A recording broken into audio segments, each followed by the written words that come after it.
కేసీఆర్ని రేవంత్ రెడ్డిని ముఖ్యమంత్రి మాజీ ముఖ్యమంత్రి అని పిలవాలంటేనే నాకు ఒక కంపరం కలుగుతుంది.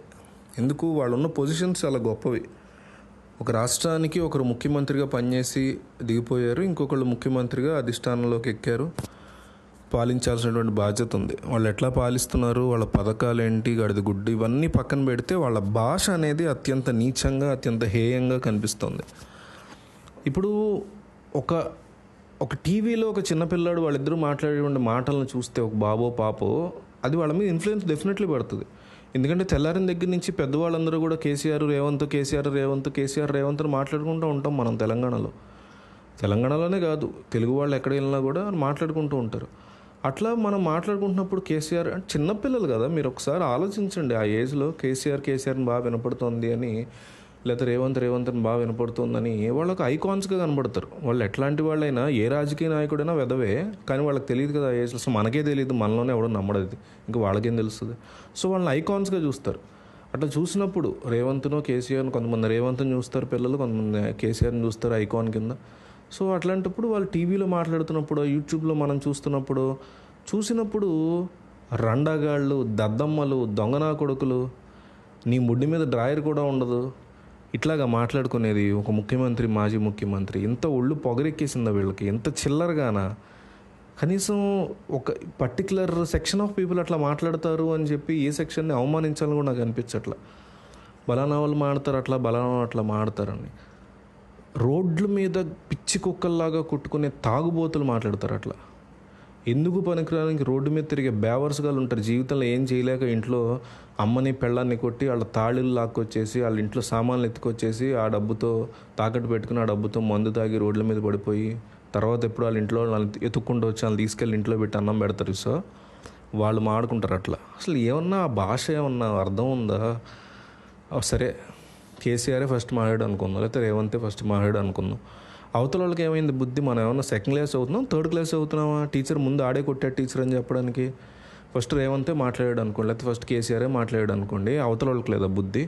నువ్వు ఇట్లా మాట్లాడడం నీ విజ్ఞతకే వదిలేస్తున్నాను, నీకంటే ఎక్కువ బూతులు నేను మాట్లాడగలను, నువ్వు డ్రాయర్లు వేసుకున్నప్పటి నుంచి, లేదా నువ్వు చిన్నపిల్లాడు అప్పటి నుంచి నేను ఈ బూతులు నేర్చుకున్నాను, నీకంటే ఎక్కువే మాట్లాడగలను, కానీ నాకు నా సంస్కారం అడ్డం వస్తుందని కౌంటర్ ఇచ్చుకోలేమా కేసీఆర్ రేవంత్ అవతల వాళ్ళకి? అంటే ఎంత నీచానికి దిగజార్చకూడదో అంత నీచానికి దిగజార్చేసి దాన్ని ఒక హీరోయిజంగా, దాన్ని ఒక స్టారిజంగా, దాన్ని ఒక గొప్పతనంగా మీరు చూపించుకుంటారా రానున్న జనరేషన్స్కి? యువత ఎంత చండాలంగా తయారవుతారు. ఒక రాష్ట్ర ముఖ్యమంత్రి అట్లా మాట్లాడుతుంటే ఆడు రేపు పొద్దున సందులో అందరి ముందు అట్లాగే మాట్లాడతాడు మనుషులతో. వాడి ఇంటికి ఎవరో పోలీసు వస్తే రేపు పొద్దున ఆడేదో తప్పు చేశాడని వాడితో కూడా అట్లాగే మాట్లాడితే పోలీసు ఊరుకుంటాడు, పిచ్చగొట్టుడు కొడతాడు. పోలీసు దాకా ఎందుకు పక్కింటోడు ఊడుకుంటాడా? పక్కింటోడికి ఏదో గొడవ అయింది, వీళ్ళ నాన్నకి పక్కింటోడికి. ఒక టీనేజ్ కుర్రోడు ఉన్నాడు, ఆ ఇంట్లో టీనేజ్ అమ్మాయి ఉంది. ఆ అమ్మాయి వచ్చి ఇట్లా టీవీలో చూసినప్పుడు వాళ్ళు అట్లాగే అనుకుంటారు కదా. నేను అంటుంది ఏంటంటే, మనకంటే తెలుసు, ఇంత ముడ్డి కింద ఇంత వయసు వచ్చింది కాబట్టి మనకు ఐడియా ఉంది అట్లా మాట్లాడకూడదని.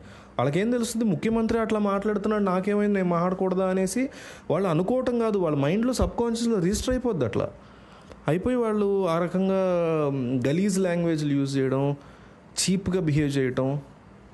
రేపొద్దున అవతల వాళ్ళ భార్యల గురించి ఇప్పుడు ఒక లెవెల్ వరకు ముఖ్యమంత్రి మాట్లాడాడంటే మనం ఇంకా దిగజారి మాట్లాడచ్చు కదా అని ఇంట్లో వాళ్ళు కూడా మాట్లాడుతూ ఉంటారు. పక్కింటోడు మాట్లాడతాడు, ఈ పిల్లోడు సీనియర్ ఎవడో మాట్లాడతాడు, ఈ పిల్లోడు బాబాయ్ ఎవడో మాట్లాడతాడు, పిన్ ఎవరో మాట్లాడుతుంది, పచ్చిబూతులు. దాన్ని వాళ్ళు అనుసరిస్తారు. అంటే ఒక మంచి పొలైట్ హంబుల్ అట్మాస్ఫియర్ని క్రియేట్ చేయలేక మేము ఓట్ల కోసం మేము ఇచ్చేటువంటి ఆ ట్యాక్స్ డబ్బుల్ని ఎత్తుకెళ్ళి మీ నెత్తిన పెట్టుకొని మా మొఖాన ముష్టి కొట్టి మళ్ళీ ఓట్లు వేయించుకుని మళ్ళీ అధికారంలోకి వచ్చి మళ్ళీ మా ట్యాక్స్ డబ్బులు తినటం కోసం మీరు చేసే ఒక దరిద్రపు నీచమైనటువంటి ఆటలో మళ్ళీ మా జనరేషన్ని, మా భవిష్యత్తుల్ని, మా పిల్లల్ని కూడా మీరు నాశనం చేయాల్సిన అవసరం లేదు.